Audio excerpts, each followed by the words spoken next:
Good morning students. ఈరోజు banking theory and practice 5th class.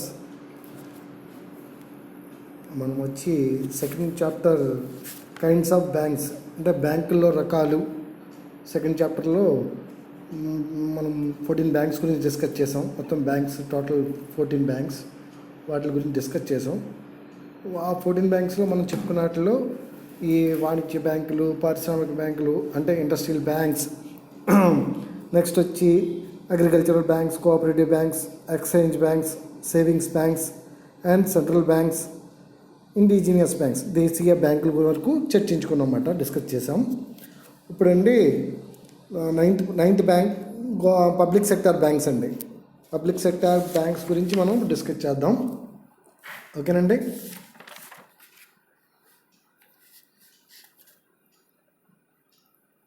ఇవేంటంటే government అండర్లో ఉండి government control చేసే బ్యాంకులని ప్రభుత్వ రంగ బ్యాంకులు అంటారండి. దాంట్లోనే ఉంది మీకు ప్రభుత్వ రంగ బ్యాంకులు, సైడ్ హెడింగ్. ప్రభుత్వ రంగ బ్యాంకులు అనగానే పబ్లిక్ సెక్టర్ బ్యాంకులు అంటే అండి గవర్నమెంట్ అండర్లో ఉంటాయి. ఇవి గవర్నమెంట్ రూల్స్ అండ్ రెగ్యులేషన్స్కి అనుగుణంగా నడుచుకునే ప్రభుత్వ బ్యాంకులను గవర్నమెంట్ బ్యాంకులు అంటారన్నమాట. దాంట్లో ఏంటంటే ఎస్బీఐ, స్టేట్ బ్యాంక్, దాని అనుబంధ సంస్థలు, అనుబంధ బ్యాంకులు అంటే ఐడిబిఐ బ్యాంకుతో సహా, మరియు జాతీయం చేయబడిన మొత్తం 19 బ్యాంక్స్. బ్రాకెట్లు ఏంటంటే bank of India, Punjab national bank, bank of ఇండియాలో పంజాబ్ నేషనల్ బ్యాంక్ 1993లో మెర్జ్ అయిందండి, సమ్మేళనం అయిపోయింది. ఓకే, ఇవన్నీ కూడా గవర్నమెంట్ సెక్టర్ బ్యాంకుల కింద పరిగణించబడతాయండి.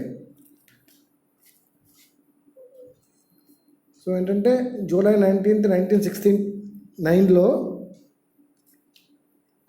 ఇండియన్ గవర్నమెంట్ ఒక ఆర్డినెన్స్ ద్వారా అంటే ఒక ఆర్డర్ ద్వారా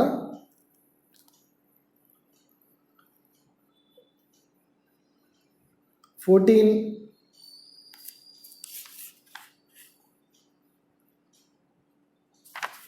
వాణిజ్య బ్యాంకులను 14 వాణిజ్య బ్యాంకులను ఏంటంటే జాతీయం చేశారండి 1969లో, జూలై 19న.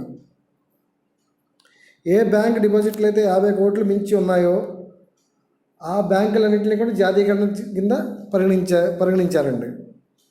ఓకే,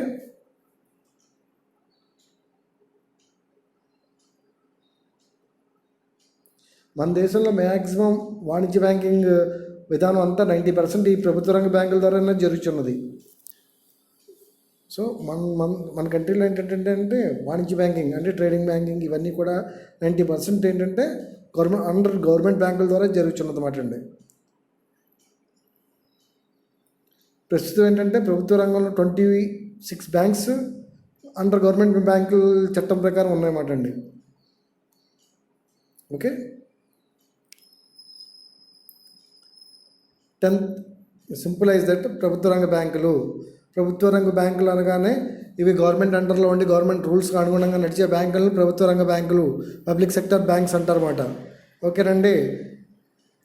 ఇవి స్టేట్ బ్యాంక్, దాని అనుబంధ 7 బ్యాంక్స్ ఐడిబిఐతో సహా ఈ బ్యాంకులన్నింటినీ కలిపి అనుబంధ బ్యాంకులు మరియు జాతీయ చేయబడిన 18 బ్యాంకులు అంటే మొత్తం 26 బ్యాంకులన్నింటినీ కలిపి గవర్నమెంట్ బ్యాంక్స్ అంటారు, ప్రభుత్వ రంగ బ్యాంకులు అంటారన్నమాట అండి. ఇవి దీంట్లో ఏంటంటే బ్యాంక్ ఆఫ్ ఇండియాలో పంజాబ్ నేషనల్ బ్యాంక్ కూడా మెర్జ్ అయిందండి.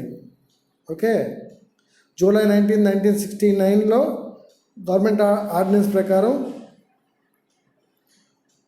14 వాణిజ్య బ్యాంకులు జాతీయం చేయబడ్డాయండి. ఇది ప్రభుత్వ రంగ బ్యాంకులు. 10th వన్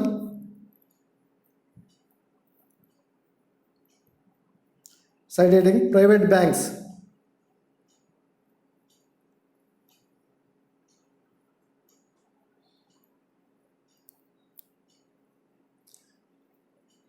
ప్రైవేట్ బ్యాంకులు ఏంటంటేనండి ప్రైవేట్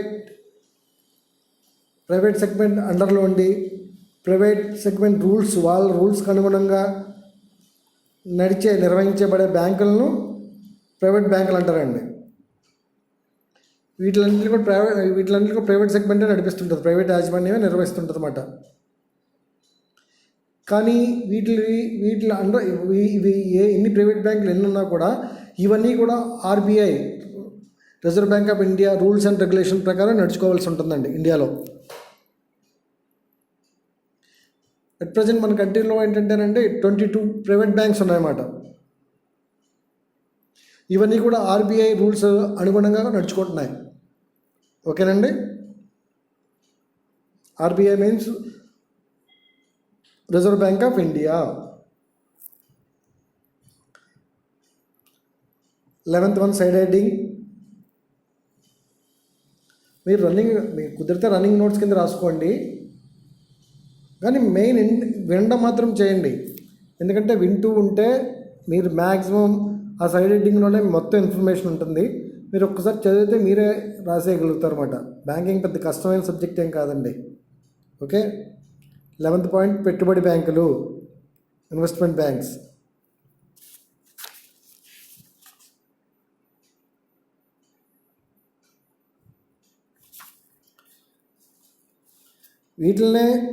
ఈ పెట్టుబడి బ్యాంకులనే వీటిని ఇండస్ట్రియల్ బ్యాంక్స్ అంటే పారిశ్రామిక బ్యాంకులు కూడా అంటారన్నమాట అండి. ఇవి ఏంటంటే ఇండస్ట్రీస్కి కావాల్సిన లాంగ్ టర్మ్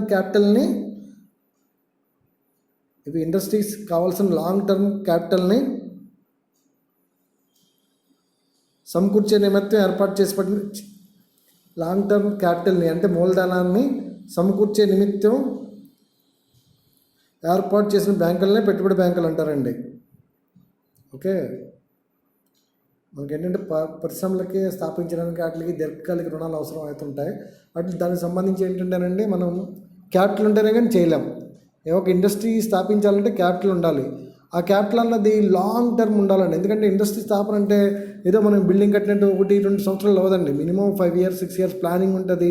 ముందు ల్యాండ్ పుల్లింగ్ ఉంటుంది, తర్వాత బోల్డెన్ పర్మిషన్లు ఉంటాయి, తర్వాత దాన్ని ఒక మిషనరీ తెప్పించుకోవడం ఉంటుందండి. ఇట్లాగా చాలా సెగ్మెంట్లు ఉంటుంది అన్నమాట.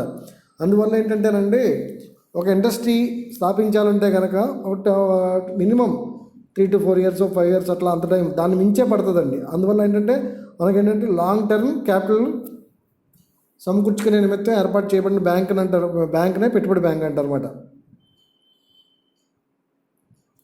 ఇండస్ట్రీస్కి ఏంటంటే సాధారణంగా 2 రకాల క్యాపిటల్ అవసరం ఏర్పడుతుంటుందండి. అవి ఒకటి ఏంటంటే fixed capital, next running capital అంటే స్థిర మూలధనము మరియు నిర్వహణ మూలధనము. ఏంటంటే ఇండస్ట్రీస్ స్థాపించడానికి కావాల్సిన ల్యాండ్, బిల్డింగ్స్, మిషనరీ, నెక్స్ట్ యంత్ర పరికరాలు, ఫర్నిచరు మొదలగు అన్నీ కొనుగోలు చేయడానికంటే కొనడానికండి ఫిక్స్డ్ క్యాపిటల్ కావాలి. నెక్స్ట్ డైలీ జరిగే నిర్వాహక పనులు అంటే డైలీ రెగ్యులర్ పనులు ఉంటాయి చూసారండి, వాటిలన్నింటికి కూడా ఏంటంటే రన్నింగ్ క్యాపిటల్ కావాలి, చర్మూలధనం అవసరం ఉంటుంది అన్నమాట. ఈ పరిశ్రమలకు కావాల్సిన రన్నింగ్ క్యాపిటల్ ఉంది చూసారా, నిర్వహణ మూలధనాన్ని చాలా వరకు ఏంటంటే వాణిజ్య బ్యాంకులు సప్లై చేస్తుంటాయి అన్నమాట అండి. కానీ ఫిక్స్డ్ క్యాపిటల్ మాత్రం స్థిర మూలధనాన్ని మాత్రం ఈ వాణిజ్య బ్యాంకులు సమకూర్చలేవండి. అందువల్ల ఏంటంటే కంపల్సరీ కూడా స్థిర మూలధనం కావాలంటే పెట్టుబడి బ్యాంకులు మాత్రం స్థిర మూలధనం కోసం హెల్ప్ చేస్తుంటామాట అండి. అవి వివరించిన కొన్ని పాయింట్లు చెప్పారు. అవి ఒకటి ఫస్ట్ పాయింట్ ఏంటంటే కొత్త ఇండస్ట్రీస్ స్థాపించడానికి, నెక్స్ట్ రన్నింగ్లో ఉన్న పరిశ్రమలు విస్తృతపరచడానికి అంటే రన్నింగ్లో ఉన్న ఇండస్ట్రీస్ని ఎక్స్పాండ్ చేయడానికి అంటే పెద్దది చేయడానికి, విస్తృతపరచడానికి, లేకపోతే ఆధునీకరణ అంటే కొత్తది చేయడానికి అవసరమైన దీర్ఘకాలిక రుణాలు మంజూరు చేస్తాయన్నమాట అండి పెట్టుబడి బ్యాంకులు. ఓకే. సెకండ్ వన్ వచ్చి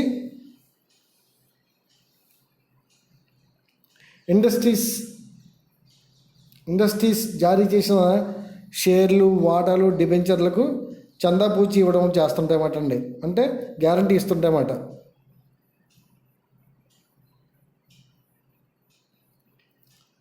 థర్డ్ వన్ ఈ పెట్టుబడి బ్యాంకులు అనేవండి కొత్త ఇండస్ట్రీస్ అంటే కొత్త పారిశ్రామిక సంస్థలు నెలకొల్పడానికి ఉపయోగపడుతుంటాయండి. నెక్స్ట్ ఫోర్త్ వన్ ఇండస్ట్రీస్ కావాల్సిన సాంకేతిక నైపుణ్యం అంటే టెక్నాలజీని కూడా ఈ బ్యాంకులు ఇస్తుంటాయన్నమాట అండి. పరిశ్రమలకు కావాల్సిన సాంకేతిక నైపుణ్యం అందిస్తుంటాయన్నమాట.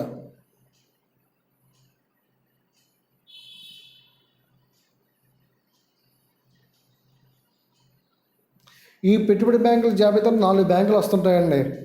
అవేంటంటే ఐఎఫ్సి బ్యాంక్,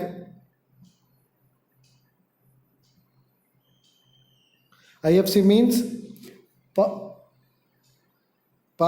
పారిశ్రామిక ఆర్థిక సహాయ సంస్థ. 2 IDBI bank, 3 unit trust of bank UTI. 4 ఏంటంటే రాష్ట్ర ద్రవ్య సహాయక సంస్థ అంటే ఎస్ఎఫ్సి. State financial corporation. రాష్ట్ర ద్రవ్య సహాయక సంస్థ అంటే స్టేట్ ఫైనాన్షియల్ కార్పొరేషన్. మొదలగునవి ఏంటంటే ఈ పెట్టుబడుల బ్యాంకులు జాబితాలోకి వస్తామటండి ఈ 4 బ్యాంకులు.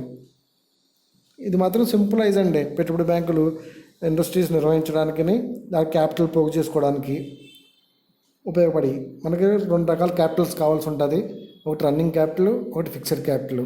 ఫిక్స్డ్ క్యాపిటల్ ఏంటంటే మీకు తెలిసిందే, ల్యాండ్, బిల్డింగ్, మెషినరీస్ కొనడం కోసం. రన్నింగ్ క్యాపిటల్ ఏంటంటే డైలీ రెగ్యులర్గా జరిగే పనులన్నీ కూడా నిర్వహించడం కోసం.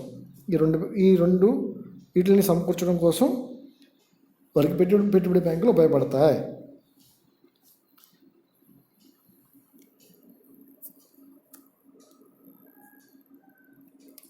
నెక్స్ట్ 12th ప్రాంతీయ గ్రామీణ బ్యాంకులు.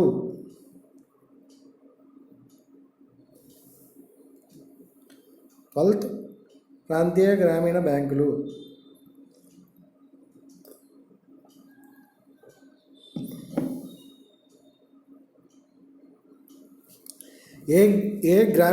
గ్రామీణ ప్రాంతాలంటే ఇంటీరియర్స్ అండి. ఒకటి సిటీలు ఉంటాయి, మిడ్ సెగ్మెంట్ సిటీస్ అంటే మధ్య రకం ఊర్లు ఉంటాయి. అవి కాకుండా ఇంకా పల్లెటూరు ఉంటాయి చూసారా. ఆ గ్రామీణ ప్రాంతాల్లో ఏంటంటే వాణిజ్య బ్యాంకులు కానీ సహకార బ్యాంకులు కానీ తమ బ్యాంకులని పెట్టి ఉండవన్నమాట, అంటే విస్తరించి ఉండవన్నమాట. ఆ ప్రాంతాల్లో పెట్టే బ్యాంకులే ఈ ప్రాంతీయ గ్రామీణ బ్యాంకులు.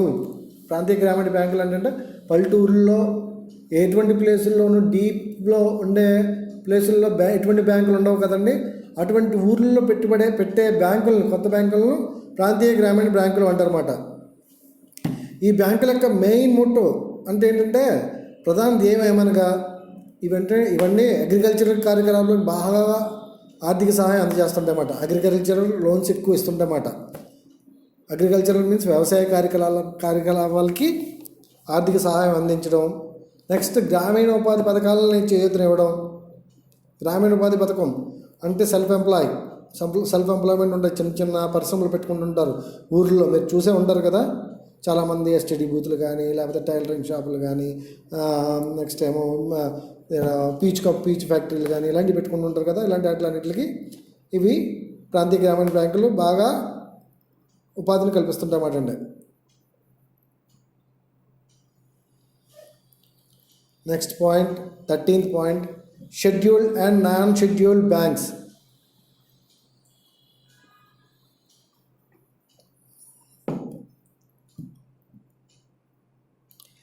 ఇవేంటంటేనండి ఇండియన్ జాయింట్ స్టాక్ బ్యాంకులను 2 రకాలుగా విభజించారండి.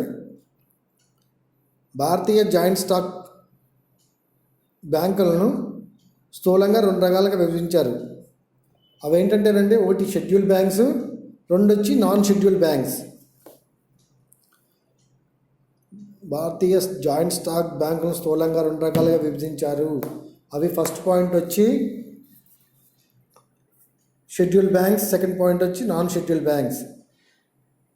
సో 13లో side heading A scheduled banks, side heading పెట్టుకోండి.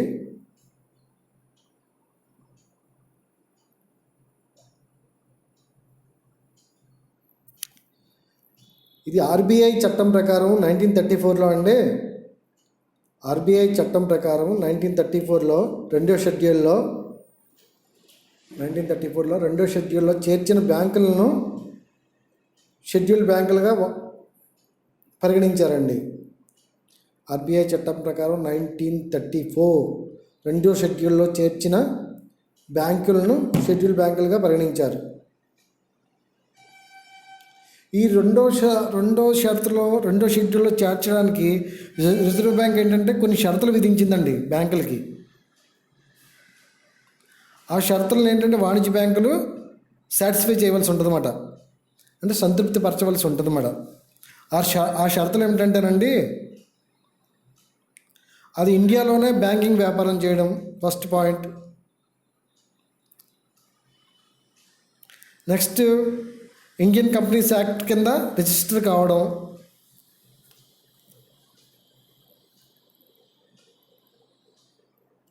లేదా కేంద్ర ప్రభుత్వం యొక్క ప్రత్యేక చట్టం కింద రిజిస్టర్ అయి ఉండాలండి. 3 వచ్చి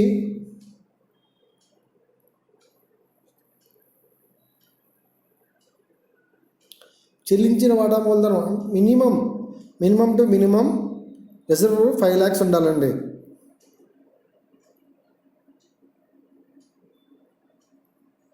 నెక్స్ట్ ఏంటంటే 4th వన్, డిపాజిట్దారుల యొక్క క్షేమానికి ఎటువంటి భంగం కలిగించట్లేదని, మన అకౌంట్ హోల్డర్స్ యొక్క క్షేమానికి ఎటువంటి భంగం కలిగించే కార్యకలాపాలు చేయట్లేదని చెప్పి రిజర్వ్ బ్యాంక్కి నమ్మకం ఏర్పడాలండి.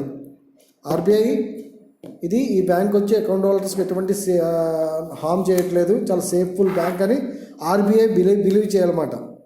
ఓకేనండి.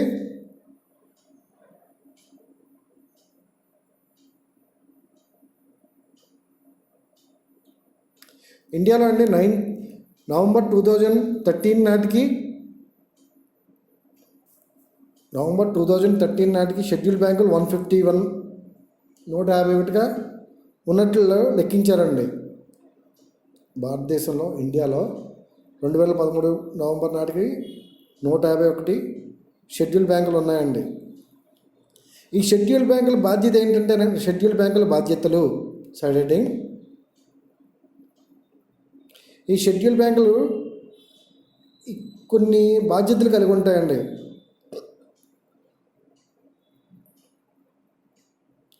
అవేంటంటేనండి, ప్రతి షెడ్యూల్ బ్యాంకు రిజర్వ్ బ్యాంకులో అకౌంట్ ఉండాలండి. ప్రతి షెడ్యూల్ బ్యాంక్కి రిజర్వ్ బ్యాంకులో అకౌంట్ ఉండాలి, ఖాతా తెరవాలి.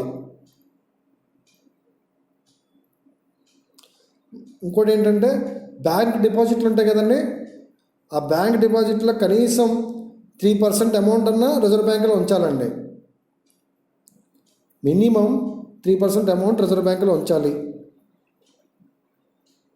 ఈ అమౌంట్ అన్నది, ఈ 3% అమౌంట్ అన్నది 3% నుంచి 15% వరకు మార్చే అధికారం ఆర్బీఐకి ఉంటుందండి, రిజర్వ్ బ్యాంక్ ఉంటుంది.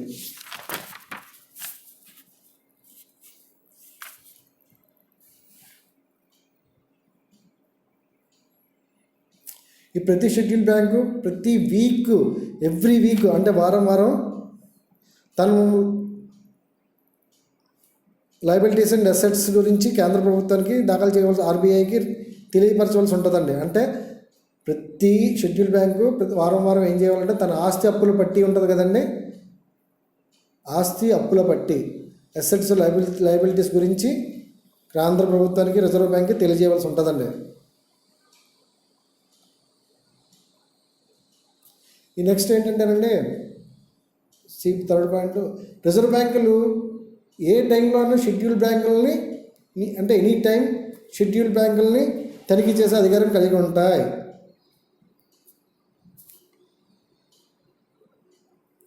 నెక్స్ట్ డి పాయింట్ ఏంటంటే, రిజర్వ్ బ్యాంక్ యొక్క ఇన్స్ట్రక్షన్స్ని, రూల్స్ని, ఆదేశాలని తూచా తప్పకుండా పాటించవలసి ఉంటుందండి. ఈ షెడ్యూల్ బ్యాంక్స్ ఏంటంటే రిజర్వ్ బ్యాంక్ యొక్క ఆదేశాలని తూచా తప్పకుండా పాటించవలసి ఉంటుంది. అంటే రూల్స్ అండ్ రెగ్యులేషన్స్ అన్నీ కూడా ఆర్బీఐ అండర్లో పూర్తి అనుగుణంగా పాటించాలండి. నెక్స్ట్ సైడ్ రీడింగ్, హక్కులు. ఈ సైడ్ రీడింగ్ హక్కుల్లో ఏంటంటే, రిజర్వ్ బ్యాంకులు ఈ షెడ్యూల్ బ్యాంకులు కొన్ని హక్కులు కలిగి ఉంటాయండి.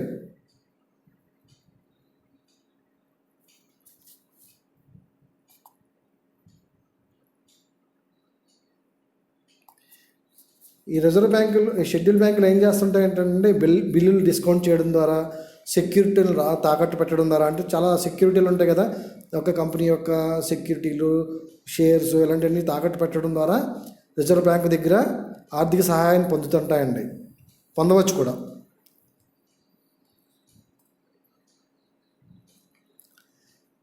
హక్కుల్లో సెకండ్ పాయింట్ ఏంటంటే ఎటువంటి ఛార్జెస్ లేకుండా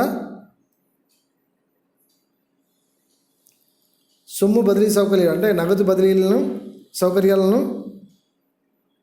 రిజర్వ్ బ్యాంకు షెడ్యూల్ బ్యాంకులకు కల్పిస్తుందండి. అంటే ఎటువంటి ఛార్జెస్ ఉండవన్నమాట. మీ క్యాష్ ట్రాన్స్ఫర్స్కి రెమిటెన్స్ ఫెసిలిటీస్ అంటారన్నమాట. రెమిటెన్స్ ఫెసిలిటీస్ ఏంటంటే మీకు నగదు బదిలీ సౌకర్యాల్లో ఎటువంటి ఛార్జెస్ను వసూలు చేయమాట అండి. థర్డ్ వన్ ఏంటంటే హక్కుల్లో క్లియరింగ్ హౌస్ సదుపాయాలు బ్యాంక్ ఏర్పరుస్తుందండి. క్లియరింగ్ హౌస్ సదుపాయాలను బ్యాంక్ ఏర్పరుస్తుంది.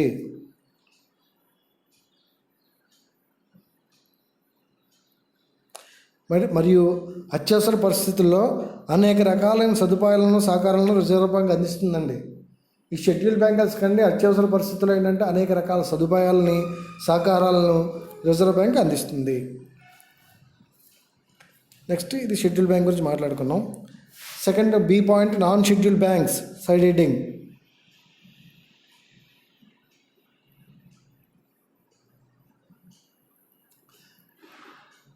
Non schedule banks.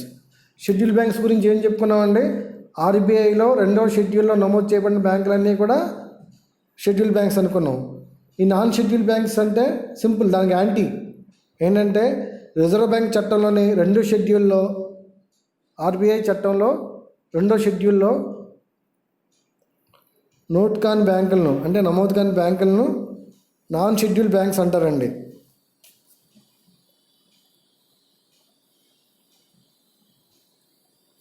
ఈ 1956-58 మధ్యకాలంలో ఏంటంటే ఈ నాన్ షెడ్యూల్ బ్యాంక్స్ 409 ఉండేవండి, 409 ఉండేవి.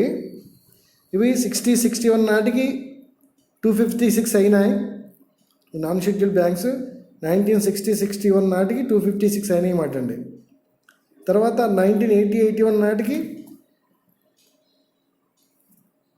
ఓన్లీ 4కి పరిమితమైన అన్నమాట అండి, తగ్గిపోతూ వచ్చినాయి మాట. నాన్ షెడ్యూల్ బ్యాంక్స్ తగ్గిపోతూ వచ్చినాయి మాట. చూడండి 56 ఆ టైంలో 409 ఉండి 61 నాటికేమో 256కి వచ్చినాయి, 81 నాటికి ఓన్లీ 4కి వచ్చినాయి మాట అండి, అంటే డిక్రీజ్ అవుతూ వచ్చినాయి మాట. ఈ నాన్ షెడ్యూల్ బ్యాంకులు అన్నింటినీ కూడా పెద్ద పెద్ద బ్యాంకుల్లో మెర్జ్ చేయడం వల్ల కాలక్రమేణా తగ్గిపోయినాయండి. ఈ నాన్ షెడ్యూల్ బ్యాంక్స్ ఏంటంటే పెద్ద పెద్ద బ్యాంకుల్లో విలీనం, అంటే మెర్జ్ చేయడం వల్ల వీటి సంఖ్య క్రమంగా తగ్గిపోయింది.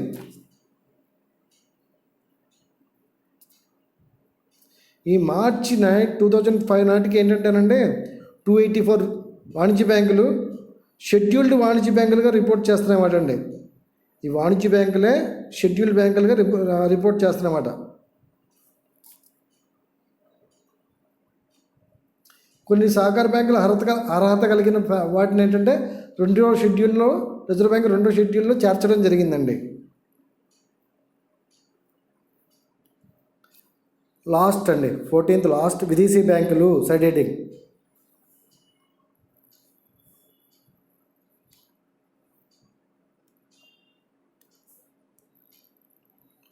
విదేశీ బ్యాంకులు ఇదేంటంటేనండి విదేశీ ఫారెన్ మూలాలు, అంటే విదేశీ మూలాలు కలిగి ఉండి ప్రధాన కార్య అంటే హెడ్ ఆఫీస్ కూడా విదేశాల్లో ఉండి, కానీ బ్యాంకింగ్ వ్యవహారాలు మాత్రం మన దేశంలో చేపట్టే బ్యాంకులను విదేశీ బ్యాంకులు అంటారు. అంటే మేనేజ్మెంట్ అంతా, మెయిన్ మూలాలంటే మేనేజ్మెంట్ అంతా ఫారెన్ పీపుల్ చేతిలో ఉంటుందండి. హెడ్ ఆఫీస్ కూడా ఫారెన్ కంట్రీస్లోనే ఉంటుంది, అంటే విదేశాల్లోనే ఉంటుంది, కానీ బ్యాంకింగ్ కార్యకలాపాలు మాత్రం మన దేశంలో జరుగుతుంటాయన్నమాట. అలాంటి బ్యాంకులను విదేశీ బ్యాంకులు అంటారు. కావున ఏంటంటే అందువల్ల ఏంటంటేనండి ఈ బ్యాంకులన్నీ కూడా విదేశీ చట్టం ప్రకారం నమోదు కాబడి ఉంటాయి. కానీ వాళ్ళు నిర్వహించే బ్యాంకింగ్ కార్యకలాపాలన్నీ కూడా ఇక్కడ నిబంధనలు లోబడే కొనసాగిస్తుంటారండి. అంటే మన కంట్రీలో నడుచుకున్నా కూడా నిర్వహించినా కూడా మన కంట్రీ రూల్స్ అండ్ రెగ్యులేషన్స్ ప్రకారం నడుచుకుంటూ ఉంటారు అన్నమాట.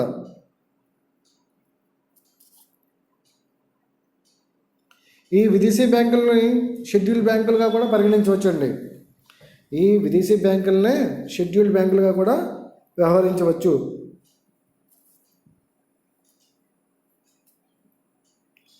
అట్ ప్రజెంట్ మన కంట్రీలో అంటే ఫారిన్ బ్యాంక్స్ చాలా ఎక్కువగా ఉన్నాయి. వీటి సంఖ్య క్రమేణా పెరుగుతూ ఉంది కూడాను. బ్యాంకింగ్ రంగం మన దేశంలో చాలా ఎక్కువ అభివృద్ధి చెందిందండి. అందువల్ల ఏంటంటే ప్రతి ఫారిన్ కంట్రీ మన ఇండియాలో బ్యాంకింగ్ వ్యవస్థను నెలకొల్పడానికి హెచ్ఎస్బిసి ఇలాంటివన్నీ కూడా చాలా బ్యాంకులు ఉన్నాయండి, ఫారిన్ బ్యాంక్స్. అవన్నీ కూడా తన బ్యాంకుల కార్యకలాపాలని మన పెంచుకుంటూ పోతుందండి. అట్ ప్రజెంట్ వీటిని ఈ మన ఫారిన్ బ్యాంక్స్ మన ఇండియాలో 41 ఉన్నాయంటండి.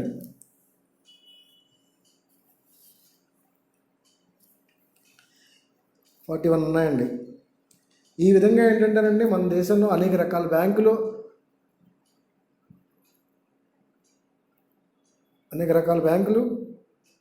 తమ వ్యవహారాలను కొనసాగిస్తున్నాయండి. అవి కూడా ఏంటంటే అండర్ ఆర్బీఐ రూల్ ప్రకారం మాత్రం నడుచుకుంటున్నాయన్నమాట అండి. అన్నీ కూడా ఎన్ని విదేశీ బ్యాంకులు ఉన్నా కూడా అవి అండర్ ఆర్బీఐ రూల్స్ ప్రకారమే నడుచుకుంటున్నాయన్నమాట. అవన్నీ కూడా ఆర్బీఐ రూల్స్ నిబంధనలు అనుగుణంగా తన బ్యాంకింగ్ వ్యవహారాలన్నీ కూడా నిర్వహిస్తున్నాయన్నమాట అండి. సో మీకు నెక్స్ట్ కింద ఒక టేబుల్ ఉందండి. ఆ టేబుల్ చాలా ఇంపార్టెంట్ అన్నమాట. ఆ టేబుల్లో ఏంటంటేనండి భారతీయ బ్యాంకింగ్ వ్యవస్థ దానికి సంబంధించిన మొత్తం చార్ట్ అంతా ఉందండి. సో మీరు ఒక్కసారి ఆ చార్ట్ చూసారంటే మీ అందరికీ కూడా చాలా క్లియర్ కట్గా ఉంటుంది అన్నమాట. రిజర్వ్ బ్యాంక్, ఇండియాలో రిజర్వ్ బ్యాంకు, దాంట్లో ఉన్న షెడ్యూల్డ్ బ్యాంక్స్, లోకల్ బ్యాంక్స్ అంటే ఇంటీరియర్ బ్యాంక్స్, గ్రామీణ బ్యాంక్స్ అంటారు, నాన్ షెడ్యూల్డ్ బ్యాంక్స్, సహకార బ్యాంక్స్. మళ్ళీ వాటిల్లోనే షెడ్యూల్డ్ బ్యాంక్స్లో 151లో మళ్ళీ ఏంటంటే గవర్నమెంట్ సెక్టర్ బ్యాంక్స్ 26 అండి, ప్రైవేట్ సెక్టర్ బ్యాంక్స్ 61. నెక్స్ట్ పట్టణ బ్యాంకులు వచ్చి 18, 13 అండి.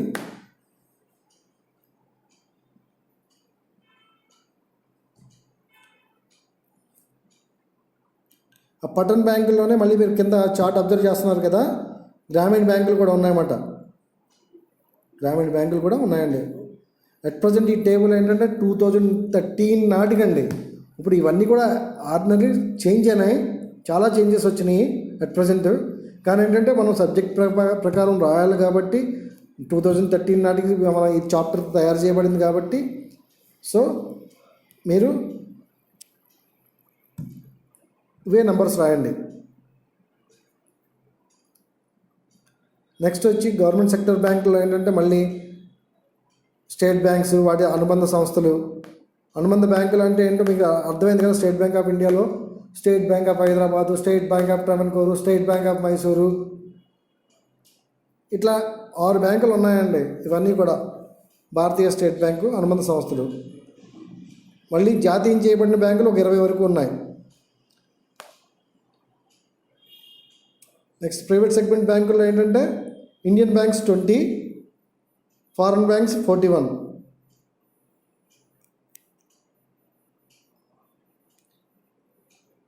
ఇండియన్ బ్యాంకుల్లో పాత బ్యాంకులు ఏమో మళ్ళీ 13, నూతన బ్యాంకులు 7.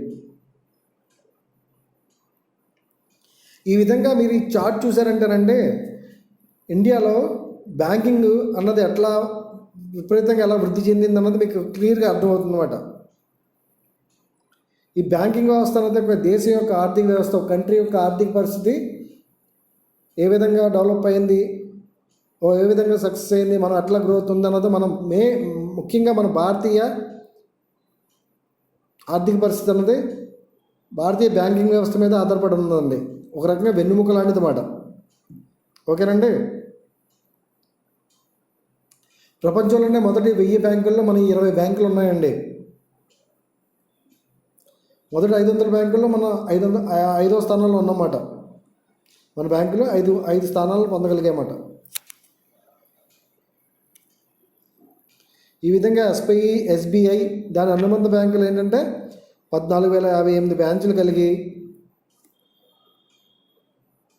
కలిగి ఉండగా జాతీయం చేయబడిన బ్యాంకులు ఏంటంటే బ్రాంచులు 35,412 బ్యాంకులు ఉన్నాయండి. ఓకే, సో అంటే మన బ్యాంకింగ్ వ్యవస్థ ఎంతట్లా మారుకుంటూ వచ్చిందో చూడండి. చిన్న బ్యాంకులన్నింటినీ జాతీయం చేసి వాటిని మళ్ళీ గవర్నమెంటైజేషన్ చేసుకుని మొత్తం వ్యవస్థ అన్నింటినీ కూడా మార్చుకుంటూ వస్తుందన్నమాట మన భారతీయ reserve bank of India under భారత ప్రభుత్వం యొక్క అనుబంధ సంస్థలతో.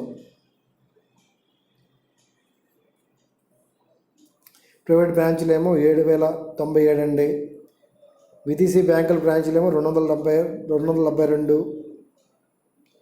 ప్రాంతీయ గ్రామీణ బ్యాంకులు ఏంటంటే 17,856గా లెక్కలు చూపిస్తున్నాయన్నమాట అండి. ఇదండి మనం ఇప్పటివరకు కైండ్స్ ఆఫ్ బ్యాంక్స్ అంటే బ్యాంకుల రకాల గురించి మనం చర్చించాం. బ్యాంకులు రకాలు సెకండ్ చాప్టర్ ఇప్పుడు కంప్లీట్ అయ్యింది. ముఖ్యంగా 14 వాణిజ్య బ్యాంకులు ఉన్నాయి. మళ్ళీ ఫస్ట్ నుంచి సింపుల్గా మీకు చెప్తున్నాను. ఈ 14 బ్యాంకుల గురించి మనం సైడ్ హెడ్డింగ్లు పెట్టుకుంటూ ఒక్కొక్కటి బ్రీఫ్గా చర్చించుకుంటూ వచ్చామన్నమాట. సో మీకు ఈ 14 బ్యాంకులు గుర్తుండి సైడ్ హెడ్డింగ్లు గుర్తుండి చాలండి, ఎంతో ఈజీగా ప్రతి ఒక్కళ్ళు బ్యాంకింగ్ వ్యవస్థ గురించి తెలుసు కాబట్టి రాయొచ్చు. ఓకేనండి.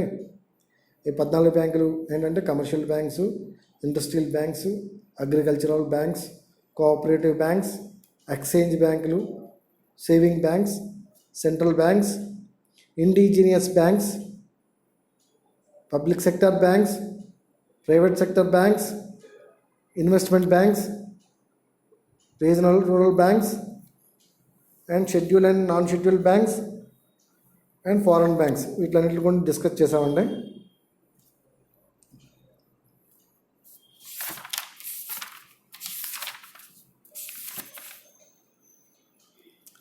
నెక్స్ట్ క్లాస్లో ఏంటంటే central bank, reserve bank of India first యూనిట్లోనే థర్డ్ చాప్టర్ ఏంటంటేనండి కేంద్ర బ్యాంకు, భారతీయ రిజర్వ్ బ్యాంకు, వీటి గురించి బ్రీఫ్గా తెలుసుకుందామండి. ఓకే స్టూడెంట్స్, రైట్ అండి.